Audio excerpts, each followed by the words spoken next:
This is Lizzie from Let Zoe Spoil You. And Sagira from Sagira Salutes You. And together, we are Newbie versus Weeaboo. Sagira, Newbie. Lizzie, Weeaboo. It's Newbie versus Weeaboo. Hello. Do I always have to be the first one to say hello? Yes. Because that's the routine. So now I just wait for you. I go press recording and then I wait for you to go hello. And I go hello. Fine. Hi. Hey. You're right. Yeah, okay. Surviving. Nice weather. Apparently it's going to be nice for like the rest of the week. So that's good. That's beautiful. I keep drawing my curtains to block it out so I can like actually see my television screen or my video games or do recordings because my setup is right near French windows and it's just like, or French doors. So it's just like, here is some hot sunshine. And if I draw the curtains and try to open the door, the neighbour's cats come into my house to have a bit of a go merry. So it's like, it's warm and stuffy. Holiday home. We can't go on holiday, but they can. I know, but I'm like, I don't need the neighbour's cats in my house. You can't have too many cats, I say. I'm sure I would think differently if they all weed at the same time, but still. And I think Luna would probably have a thing if, like, you know, random cats from next door decided to turn up in her house and start running around the place as if they owned it. I think she'd leave. No. Okay, so let's get into it. Episode 11 of Neon Genesis, Evangelion. There you go. Just break down it. Good girly. It's also written here phonetically. So. Yeah, it's the easy way to remember it. Evangelion. And the episode is called In the Still Darkness. I'm going to just remind myself what this episode was about. So much has happened. What happened in this one? This is the one when the power goes out. Ah, the power outage, yes. There was 4 different stories going on at this one. Yes. That's right. We had Ritsuko and Ritsuko was testing Unit 0. Yeah. So there was that story and everything that was going on in that area. There was Gendo and stuff that was happening with him. There was the 3 pilots. Yep. Asuka, Rei, and Shinji, and how they were getting on. And then we had Misato and Kaji, which that was just a fun one. Yeah.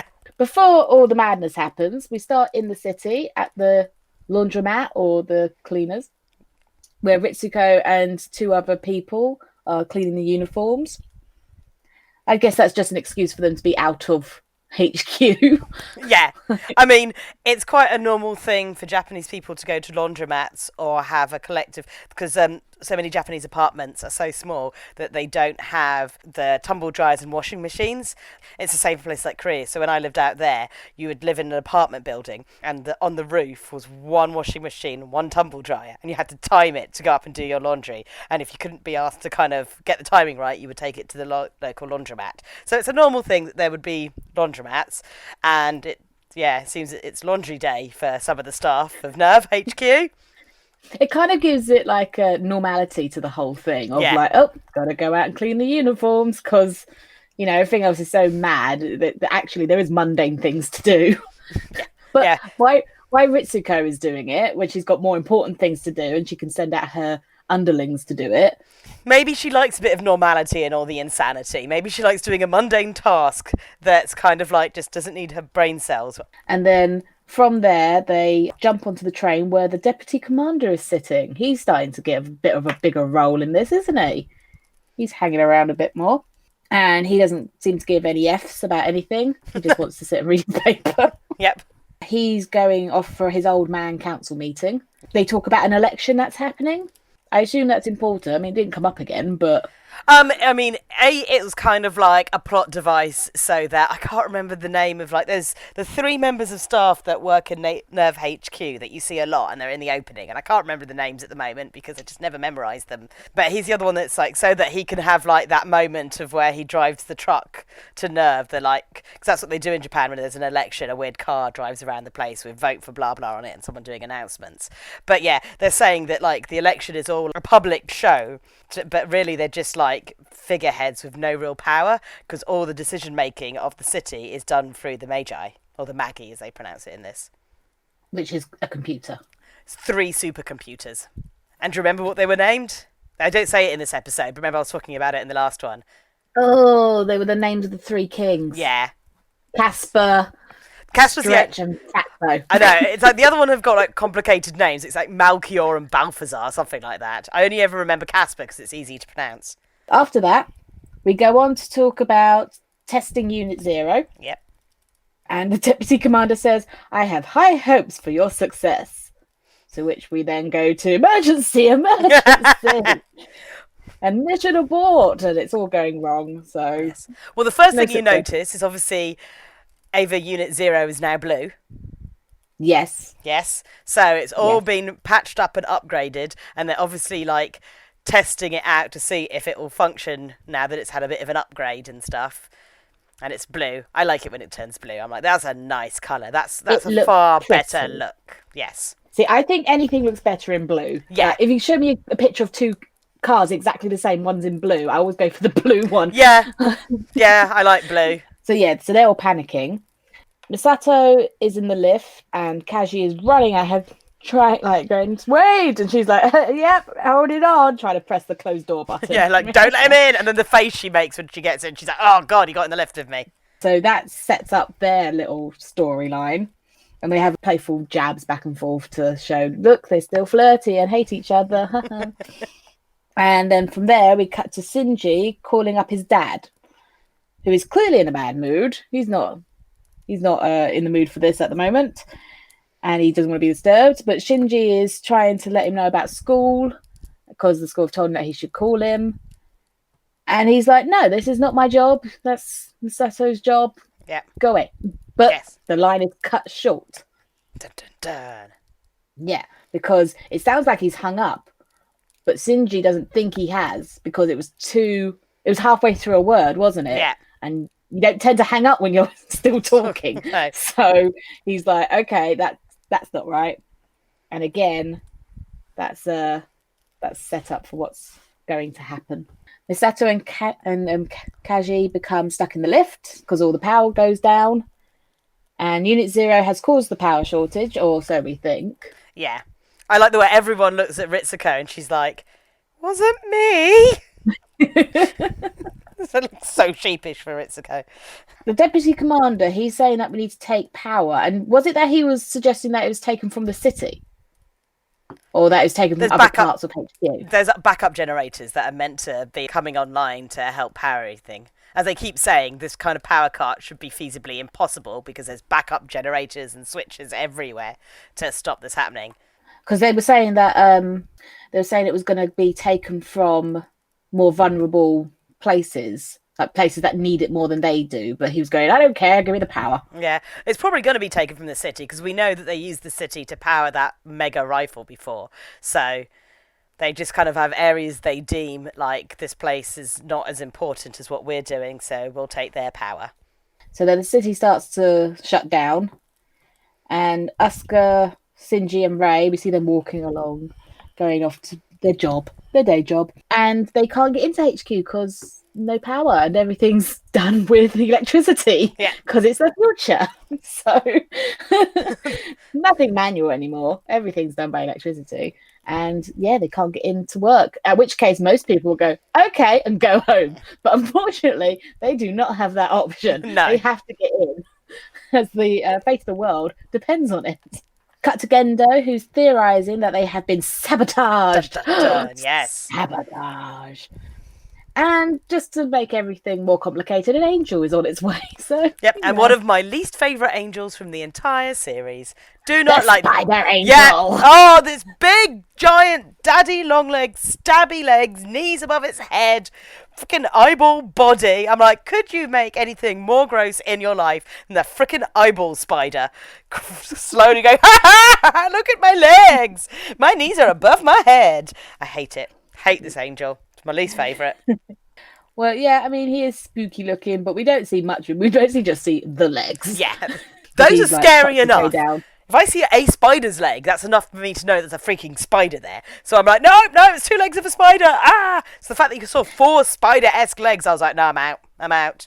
Do you remember at school when they brought in those animals for the kids to look at, and they had brought in the tarantula, and they held up the lid, and all you saw was the legs come over the top of the lid. And it's like, be brave in front of the children, be brave in front of the children.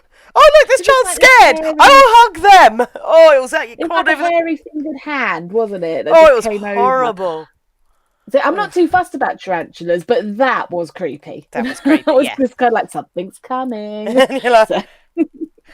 Yeah, horrible. So yeah, spiders, no. So yes, we see massive spider, and the army are having a chat, and they're like, "There's not much we can do at the moment, really."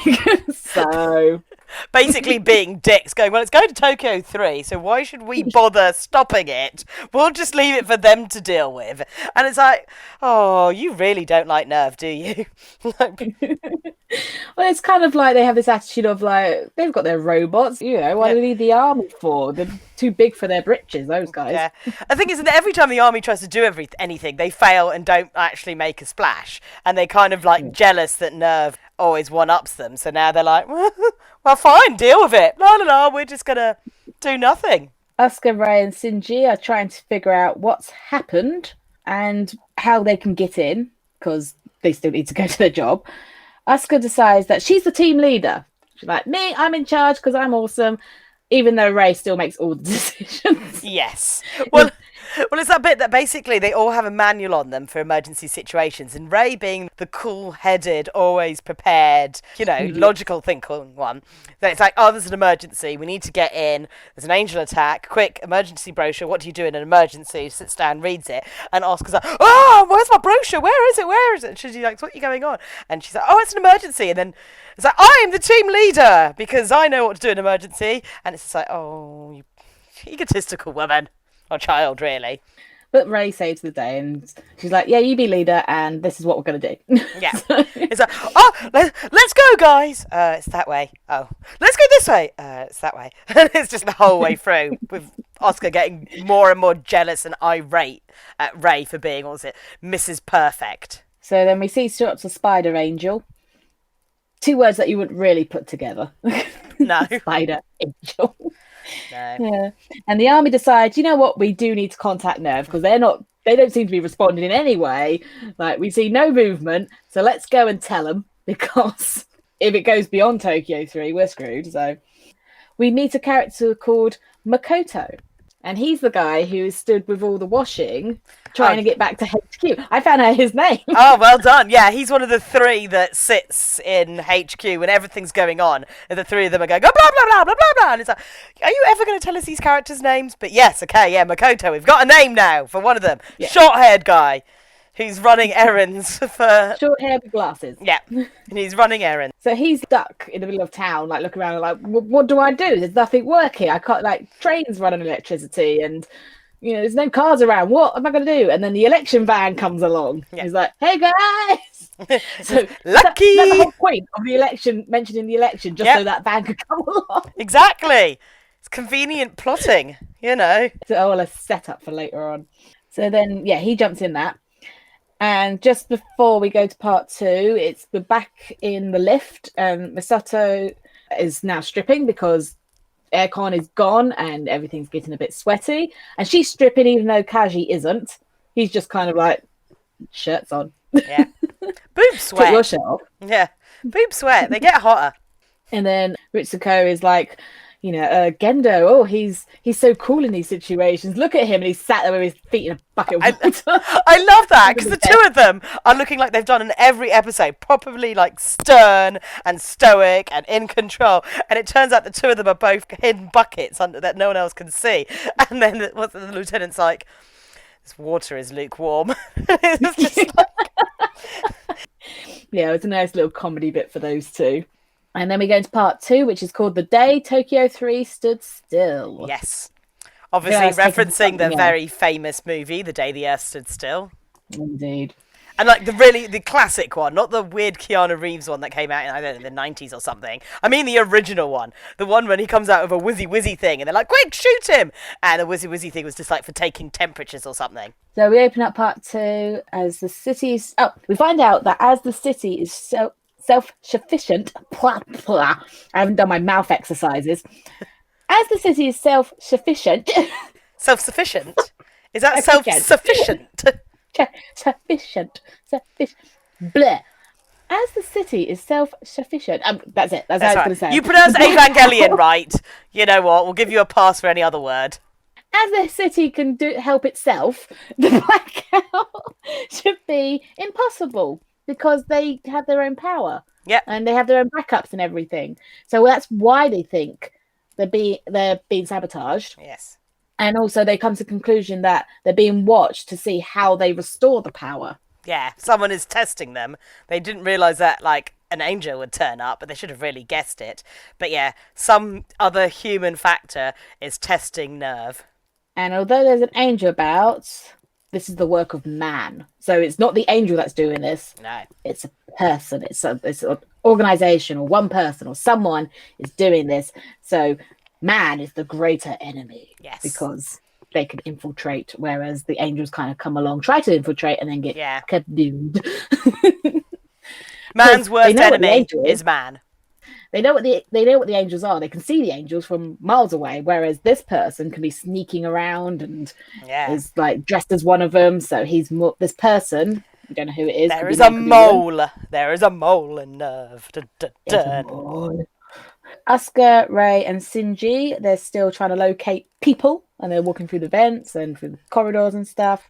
And then they hear from the army, there's an angel around. So they're like, right, into action. Where do we go? Once again, Rei and Asuka are like, this way, not this way, not this way. And Shinji's being an absolute wet puddle going, I don't know. Because he refuses to make a decision because he doesn't want to piss off Asuka. He's so terrified getting the reparation of pissing her off. But at the same time... I agree. Yeah, I mean, but at the same time, like, he doesn't want to upset Rei, because, you know, he's got that tentative friendship with her. And it's just like, oh, just you know Rei's going to be right in this situation. But no. They go off on a merry journey up a hill.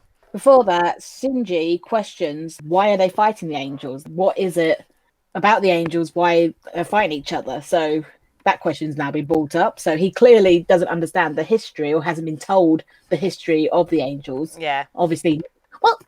It's a need-to-know basis, and surely he needs to know.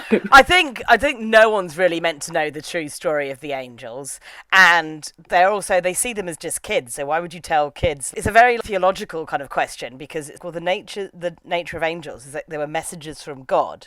So why are humans fighting the word of God? It just doesn't make any sense. And Asuka's like, it's not our place to question that. You just move on with it. But Shinji started to think it is a bit weird that they're called angels, and it's like this is not the time or place. But you start seeing that he's got a bit of seeds of there's something really odd about this whole thing. They're going upwards, and Shinji is like, we're going up. Surely this is wrong. And Asuka's like, no, there's a door. Haha, we've done it. Open the door. Spider leg in your face. Yep. She's like, wah!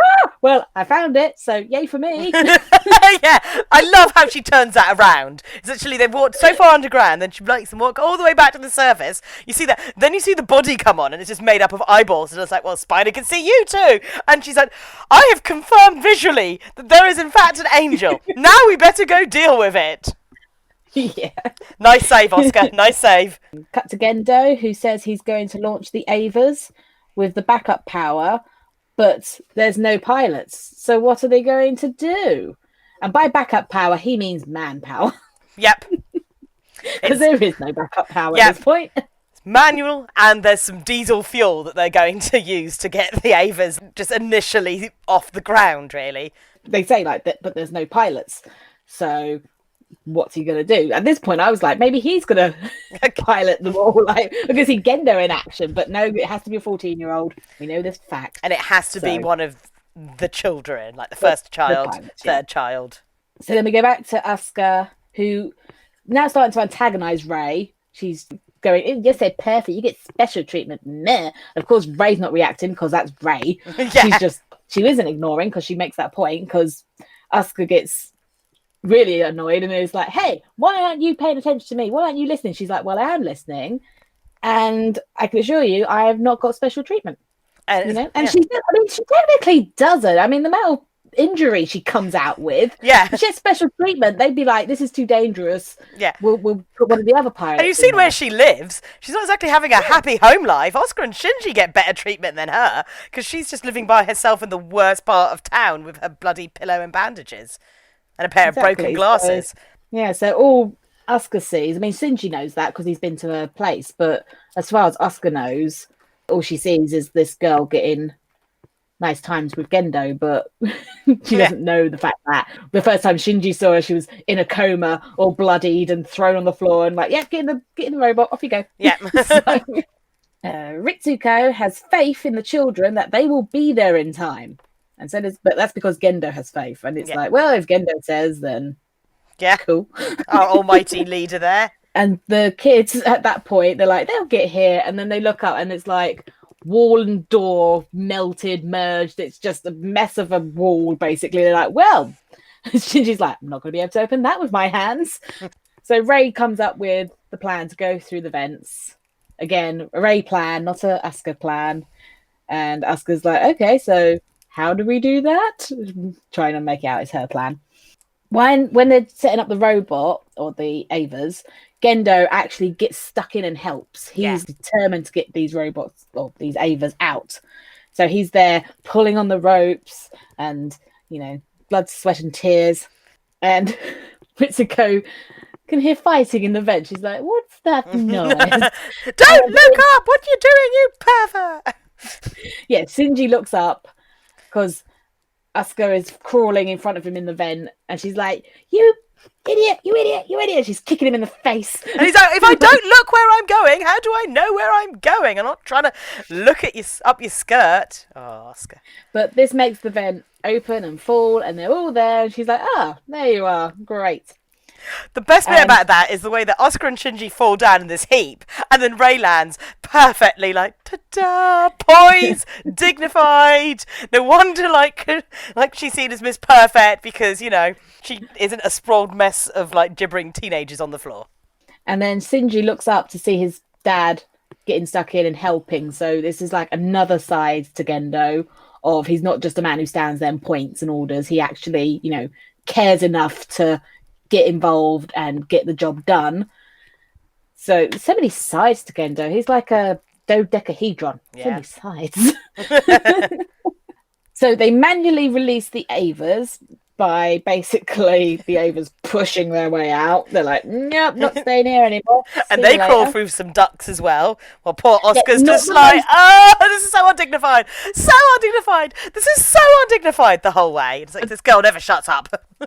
I was going to say, it's a bit less dignified than being blasted out of a cannon and looking all cool and like, yeah, check us out. Woo! No, crawl through this vent. Which makes the Avas look more human, I guess. Yeah. Because they're crawling around. And this is also the first time all three have been out at the same time. Yeah. We've not seen this before. This is a big moment.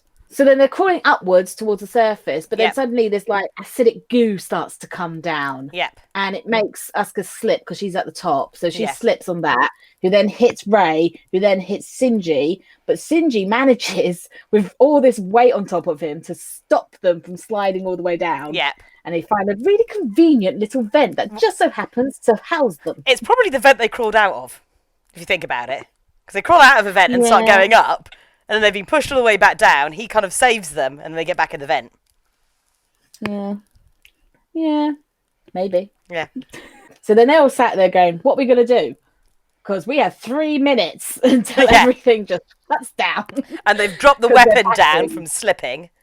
So they're like, right, we don't have the gun to shoot the thing, and it's using its weird acidic eye goo to melt a hole down to HQ.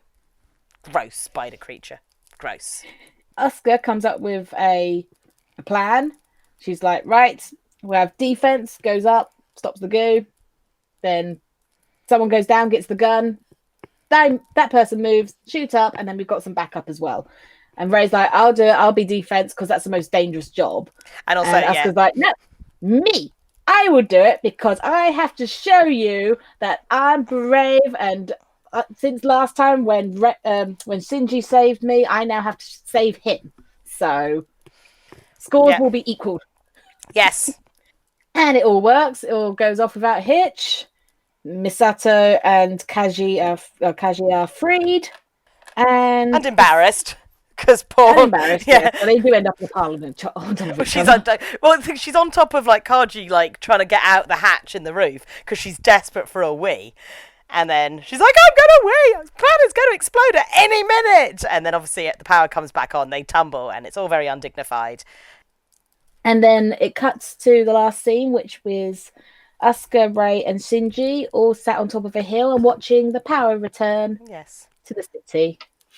Talking about how beautiful the stars are, but then Asuka obviously talks about how she feels safer when the power's back on, because then she knows that humanity's there, and she feels more connected knowing that humanity's still around. Then Rei does her poem about even at the edges of darkness, we'll use the fire to and it's like, oh, that's very profound. And Asuka's actually nice about it. She doesn't say it in a sarcastic way. She's like, oh, that's profound. So they're kind of having a moment of this experience has brought them a little bit closer together. I mean, they're still going to antagonise the crap out of each other because they're 14-year-olds, but they're a little bit more. There's a little bit more respect going on between the three of them now. And on to episode 2, A Miracle's Worth. And this, as we didn't have a lot of Misato in the last episode, this is all about Misato. Yes. It was as if they were preparing this episode from the last one of like, well, we don't want too much Misato all at once, so let's just stick her in a lift with Kaji for the comic relief. And then she can have her serious storyline next. So. And we start 15 years ago, which was the second impact. Yes. If you're keeping up with this. And we see a sepia image of Misato being carried by someone into a pod. But just before the pod closes, they're all bloodied, and obviously things have been happening, and everything's flooded. It's like not in a good way. Just before the pod closes, Misato goes, "Father," and then the pod closes. So we know it's her dad that saved her. So this makes us think at first, okay, she's the way she is because her dad died during the second impact. But was it? Let's go on. Let's keep going, shall we?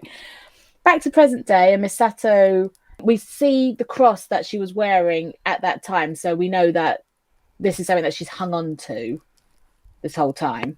And it's obviously very important to her, this cross. And again, symbolism. Yep. Ida and Toji have come to visit Shinji because it's been raining, and they're like, refuge! He's going to stay, it's too wet. And Asuka comes out and is like, why are boys here? Get out. I'm trying to get dressed. Don't be looking at me, you perverts. And the thing is, she's doing this attention thing in a totally different way to, like, you've got the sexy way of people coming out wearing revealing clothing and stuff going, oh, I've just come out to pick up some, I don't know, some chips or something. And like they're wearing scantily clad clothes. So it's as if they don't know they're scantily clothed, but they are scantily clothed. Whereas her way of getting it is that she puts the thought in their heads. I am getting dressed. I am naked. Do not come in here, you pervert. But by putting the thought in their head, she has made them the pervert, so then they can't stop thinking about it. Yeah, because they're 14-year-old boys. Exactly. So she's going a different way about getting the attention and people thinking about her being naked. Yeah. And the boys aren't particularly pleased with this because they're like, what kind of pervert would want to look at you anyway? They don't want to think about you naked. However, Misato, who they all love, she walks in and she has a promotion, which Ida and Toji notice, but Shinji and Asuka, no idea. They weren't told, didn't pay any attention. Nope. No idea. And Misato hasn't told them, but we find out why that is later.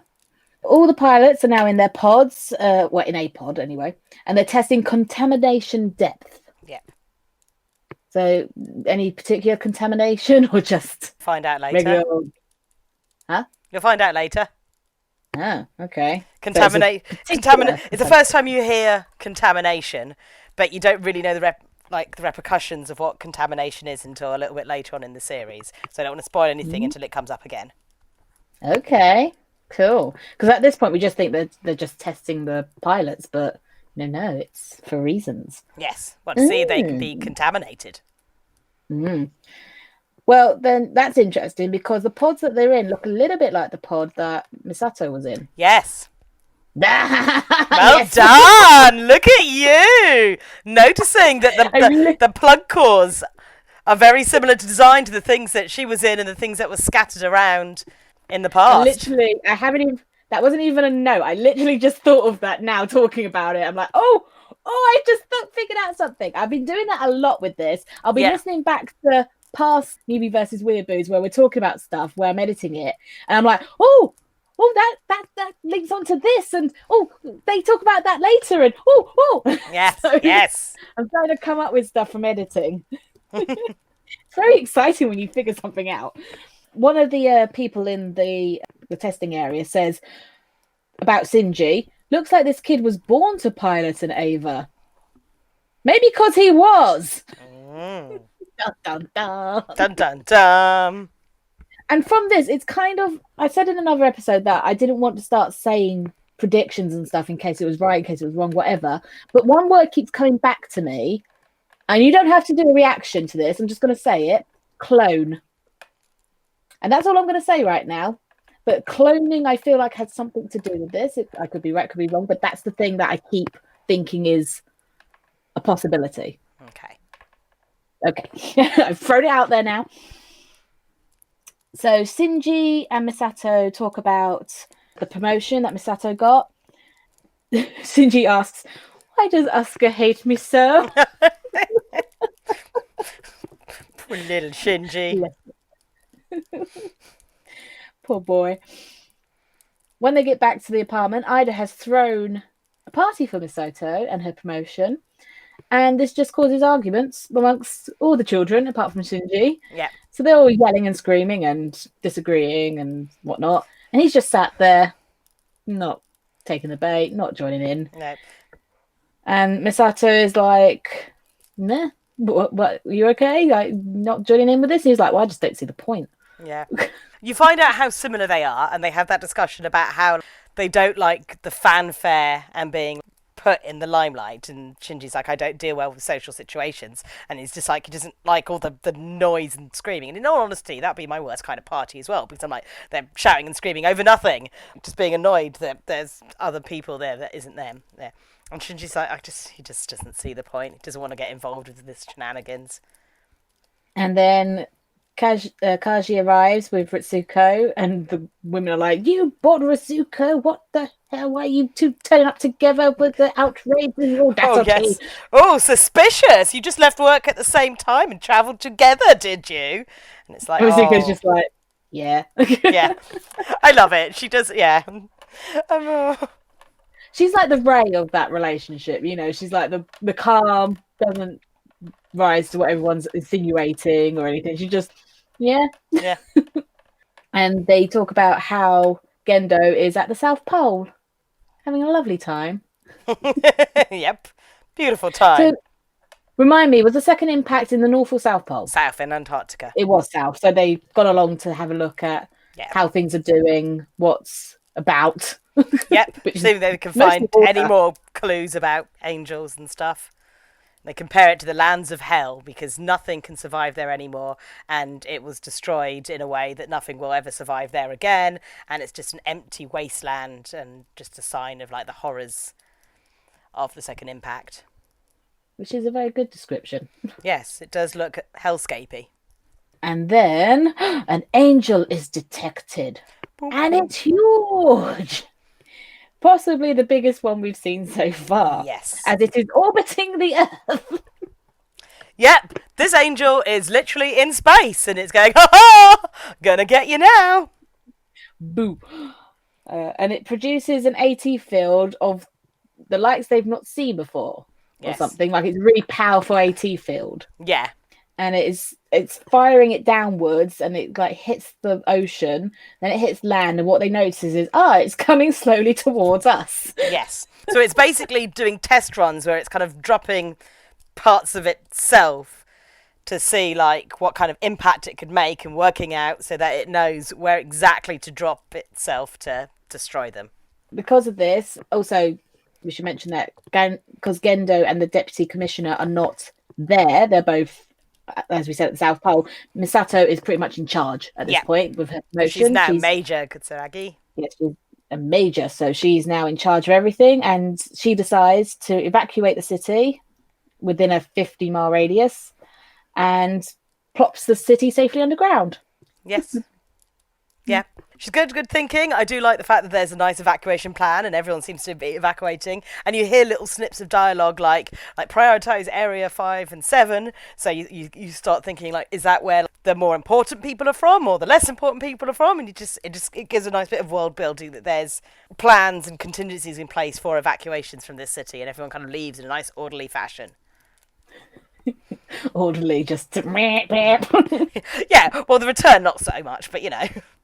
And we hear Misato and Mitsuko in the bathroom talking about Misato's plan, and Mitsuko is like, no, everyone could die doing this. What are you doing? And she's like, look, it's the only thing we can do, and we have a chance, so let's just do it because we have no other choice. We don't yet know what the plan is because we've not got to that yet. But it's a Misato crazy plan. And Mitsuko says it's because she wants revenge on the angels. So she's very tunnel visioned in just destroying angels, not caring about anything else. And that's how part 1 ends. And then we have the longest title for part 2. Yes. She said, don't make others suffer for your personal hatred. It's a good motto. It's a good motto, but it's not a very good title. Well, it's too long a title, but it's you know, it gets the meaning across. Thinking that Misato is acting out of her own feelings and desires rather than thinking of the good of like everybody in the city and the good of mankind. She's just on a vengeance spree, and people will suffer if she just does it her way without thinking about what others want. And we find out that the plan is that she wants the Avas to catch the angel with their bare hands. Yeah. Yeah. They're a little bit smaller than the angel is. Yes, but they also had their own AT fields, which is how it makes it successful. Yeah. Yeah, so they're to catch it with the hands, and they do this with full power of the AT fields, the combined AT fields. And yeah, things will go well, apparently. But then she turns around and says, have you prepared your wills? Are your wills in order? And it's like, oh, this doesn't sound good. No, she knows it's a bit of a suicide mission. The thing I love about this little scene is it's very much like a little social commentary on like how times have changed between adults and kids. It's the fact that she's like, oh, when this is done, I'll take you out for steak.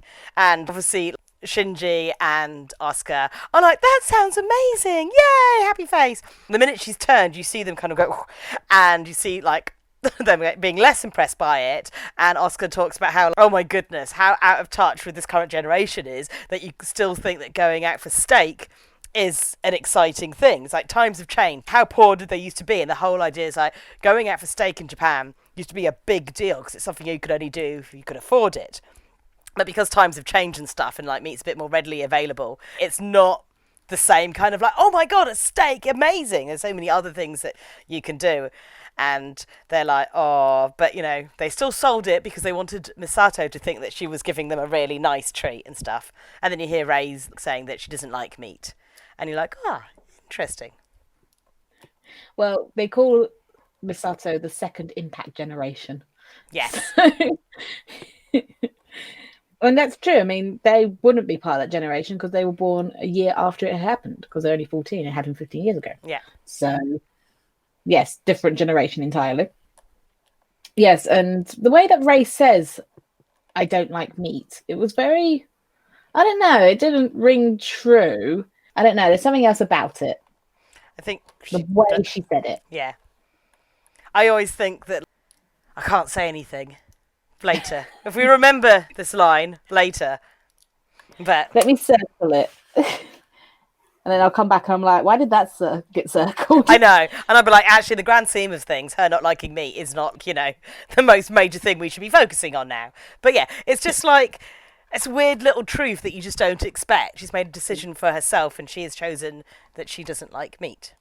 Misato then goes to the map of where they're going to be placing the Avas.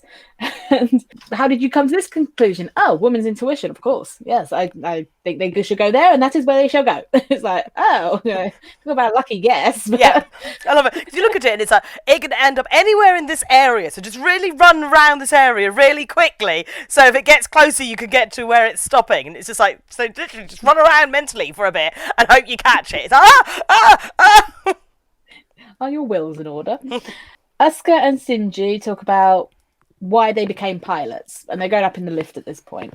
Asuka is saying, well, Shinji says, like, well, it's the attention, obviously, for Asuka, because it is. Yes. Like, she likes being looked at, she likes being known for being a pilot, and it makes her look brave and, heroic and everything. And then Shinji's like, I don't know why I'm a pilot, I'm just told to do it. And when they look over at Ray, because she's like, why haven't you asked Ray this question? He's like, I did. And she's like, oh, are we all lovey? Is there a thing going on? He's like, no, it's not like that. No. And again, it rings more that they've got more of a brother-sister relationship rather than a love interest. Whereas Asuka, with the way that she treats Shinji, that is definitely a love interest. Because that's what girls do. They make fun of boys until the boy kisses them. So, well, at least 14-year-old girls anyway. My favourite thing about this bit when they're going up in the lift is as they're getting to the Avas and you see them out the door, and it's a really nice shot, and it shows how big they are, and like the three of them together looks really good. And yeah, it's a really nice framed scene of the Ava pilots in the black silhouette, the colours of the Avas just a little bit in front of each other. It's one of those iconic shots that you would have as a screen cap or a poster or your background on your laptop. I think many of us did at the time when that's what you used to do in the day. You used to take screen caps of your favourite animes and have them as wallpaper. But yeah, it's a very nice styled out scene. Agreed, I really like that. Misato allows people to leave inside the HQ. She's like, go if you want. And they're like, no, we've got jobs to do. We can't go anywhere. So she's like a bit touched by, we've all stayed. How lovely. Well, let's get on with this then. Yeah. To which we then have a flashback of Misato talking to Shinji the night before about, because he asked her at that party, why did you join NERV? And she was like, I don't remember, to be honest. But now we're looking back at what the real answer was, because she decides to tell him anyway. And basically her father was like Gendo in the way that he was very much about the work. He wasn't really wanting to be this family man. He wanted to concentrate on what the job at hand was, and she hated him for it. But eventually her mother divorced him, and she was mega happy for her mother. And then after everything, he ends up saving her, as in Misato. Which was the second impact. And she says that she joined NERV as sort of a revenge on her father and killing the angels, and she wants to kill the angels. And it's like, so you want to kill angels but also get back at your father? Yeah. She's a complicated beast. I think she wants, the only way that she can kind of get revenge against her dad for the conflicting feelings she has for us, because she was happy to hate him, but now she doesn't know if she hates him or loves him, and she doesn't like that indecision within herself, and she doesn't like that grey area of not knowing, and there's no way she wants revenge against the angels because they took away the opportunity to find out if there was more to her and her father's relationship, and if she could have still loved him. So, but she also wants revenge on her dad for putting her in the position that gives her that insecurity and that not really knowing herself well enough, because she's quite confident in herself, but that's the one thing that kind of holds her back, that there's that weird indecision inside her of was the love there, and she doesn't like that. It doesn't ground her. It's all very interesting and in depth, isn't it? Yeah, all these complicated relationships and stuff. And yeah, when you it's like what we were saying when we were first watching it. You've got the outside of Misato, where she's a drunk and she's stressy and she's a bit of a slob, and you said that she's got reasons for being like that, and now we're seeing why she might have given up on some things like hygiene. Yeah. But then if she's all about NERV like her father was, then that's what's going to be most important to her. So all the other stuff is trivial in comparison to the job at hand. So, yeah. As she's talking, Shinji is having flashbacks about his childhood. And he's seen black and white pictures or sepia pictures of his childhood. And all he wants to do is run. He just wants to get away from the situation and stop. And he's like, don't run away. Don't run away. Yeah. And then we flash back to him inside the Ava. And he's like, ready. He's ready to... Yeah, it's all those flashes are like everything we've seen so far from the series. And like that first time when it was like, just don't run away from it. And Misato's words are resonating with him in the fact that he also is in this place where he just wants to escape his father's will and his existence as his father's son, but at the same time wants recognition and love. And he's in that confused place of wanting to make his own decisions, but there's a part of him missing because there's still that indecision of whether or not there's a relationship between him and his father. Daddy issues. So many daddy issues. So all three Avas, they're ready and they jump into action and they run into position. They do the mad of running around and finding where they should be. And Ava 1 is the first one to the middle and he switches on his AT field and he stops the angel, but obviously he needs the help of everyone else to keep that going because it's a big angel. Yes, and it's been falling, so it's built up a lot of like velocity and stuff. Like if that thing impacts, it's going to be a huge crater. But luckily they use their own AT fields to kind of counteract that, to push it back. I don't know, gravity or something. I don't know, the magical science power. With the help of the AT field, is it that they get rid of the angel's AT field so that they can get to it? They tear through it. Because remember earlier when Shinji's AT field right at the beginning synchronized with an ANG and kind of like that cancels each other out kind of thing, so they synchronize. So by doing that, it means that they can manipulate the AT field, which means that Rei can cut her knife through it to open it up, which allows Asuka to get through and stab the angel in its core. And then it died. Yep. You go boom. It went kaboom. And everyone's smiling, even because Misato already said, like, they're in the safest place, being in those Avas, and it blows up, they'll be fine. Don't worry. So they were like, she's like, boom. Yay.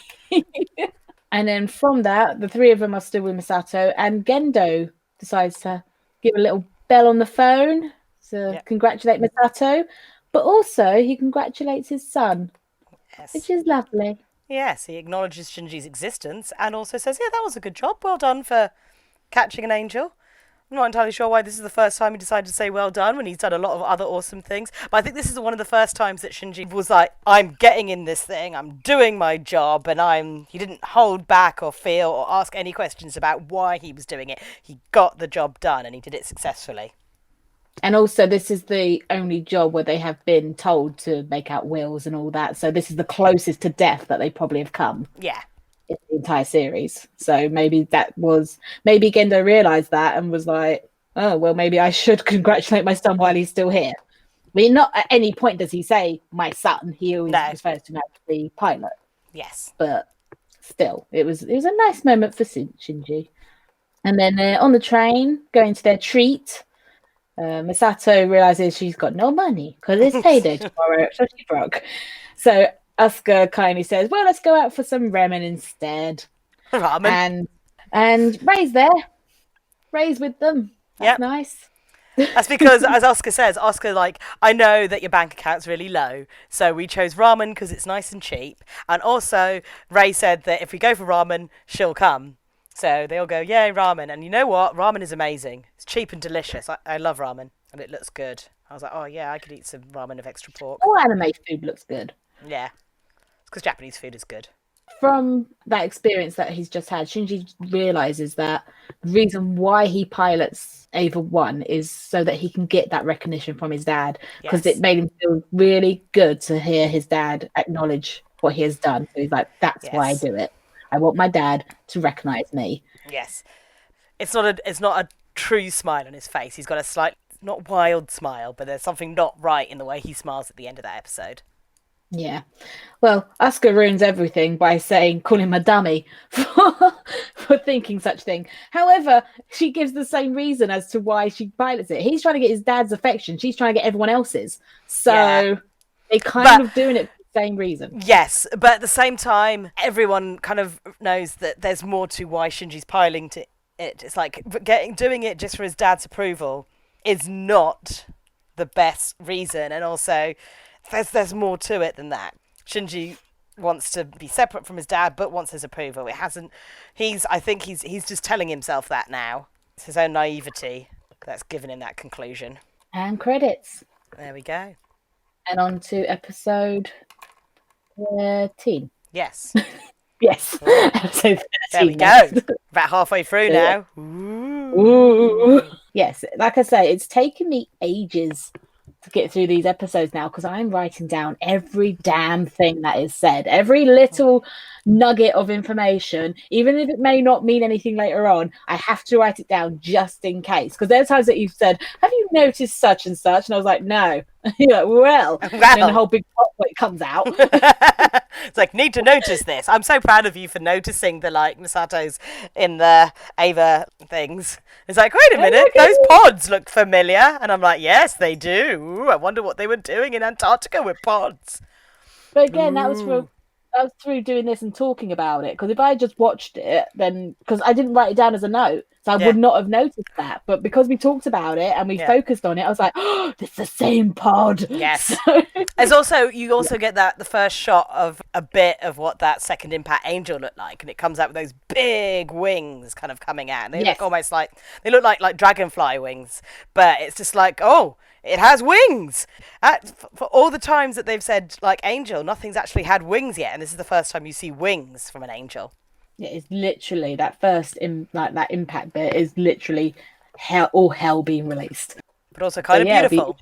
It'll be interesting to see the full second impact if we ever get to that, if we are allowed to see it. Have to wait and see. I'm not giving things away. So excited. Okay, so that's that. Have you got anything that you would like to give a suggestion of things to watch? It doesn't have to be something that you've done recently. It can be something that you've watched a while ago or played a while ago. I mean, because I watch things quite rapidly, there's always something new. So since the last 2 days since you spoke to me, I now completed the anime Dorohedoro, which is one of the weirdest, most violent, most insane animes I've ever watched. If you like weird future hellscapes, violence and surrealism, Dorohedoro is very entertaining. The last episode of Boku no Hero Academia aired and it was amazing. It was just so full of life and amazing. And then I was like, oh, I'm getting this feeling. And then it goes, we'll see you on the next season. I'm like, no! Oh, of course that would be the most dramatic cliffhanger. Well, it's not cliffhanger. They solve the thing that was happening in the episode. But of course it was like, oh my god, I cannot wait that's the end of this series. I've got no more academia. And then because obviously the state of the world, lots of other animes are all like, we'll return in July. And I'm like, what? And it's like, oh god, yes, no one can actually make my anime anymore. What am I going to do? No one's in the studio. So Haikyuu stopped at episode 13, is now back in July. And I'm like, oh my god, what am I going to do? So I'm just like watching anything now. I'm trying out everything that I'm like, all right, I wouldn't have watched that before, but I'm going to watch it now because I might shrivel up and die if I don't watch anime every day. You weeaboo. Yeah. I have watched something this morning that I quite enjoy. If you like your crime series and things like that, on Prime they have a series called Who the Bleep Did I Marry? Have you seen it? No, I haven't. At the moment it's mostly women. I'm not sure if there's any with men, but it's mostly women talking about these people. It's real, it's documentaries, and it's about these women who married these men who end up being criminals in some way. Quite big things as well. Like one of them works for the Cuban mafia or something. Like it was, and she had no idea. So, oh, wow. Yeah, it's big things, and it's really interesting. And it's that kind of. I always find that whenever I watch something that's like murder documentary or crime documentary, anything like that, it's always like this morbid curiosity of watching it because it's things that are so out of my normal life, things that I've never experienced. That to hear someone else have to go through that, it's like. Wow. Yeah. You know, and it's just so interesting to watch those things. So that's a really good one if you like your crime. Yeah. And things like that. So yeah. Who the bleep did I marry? Cool. Might have to check that out. It's good. Because you like your crimes, don't you? Yes, and since I finished Tiger King, I'm like, oh no, I got through that too quickly. What am I left with? No! Baking shows. Yes, I do need to see the new series of Nailed It. Yay! I've started watching it. It's still good. Just as good as always. I've nailed it. Okay, so let's do social media. Woohoo! Is that your sound effect? I don't know. Ghosts. Ooh. Well, no, we're ghosts. Ooh, ghost media. Ooh. Shame you can't see what I look like on the Skype. Jiggly ghost. Ooh. And here's mine. It's going to come in with a boy. I don't know. I think I like my ghost better. I mean, my ghost I can tie in. Woo! And if you like horror, I also have a horror podcast. Ooh, called Beneath Your Skin, which is about demonic possession in movies. Ooh. I'll try and find a ghost to edit in. Yeah. Yes. It's got to be some of this beautiful editing. Can't wait to see it each week. I'm like, what's my end credits going to look like? Oh, the one with the dead fish is hilarious. Can't wait for that episode. You can tell I'm limited to what I can use. Oh, it's going to be amazing. It's going to be beautiful. Okay, so. For now, this is a Weeaboo saying Johnny. And a Newbie saying bye.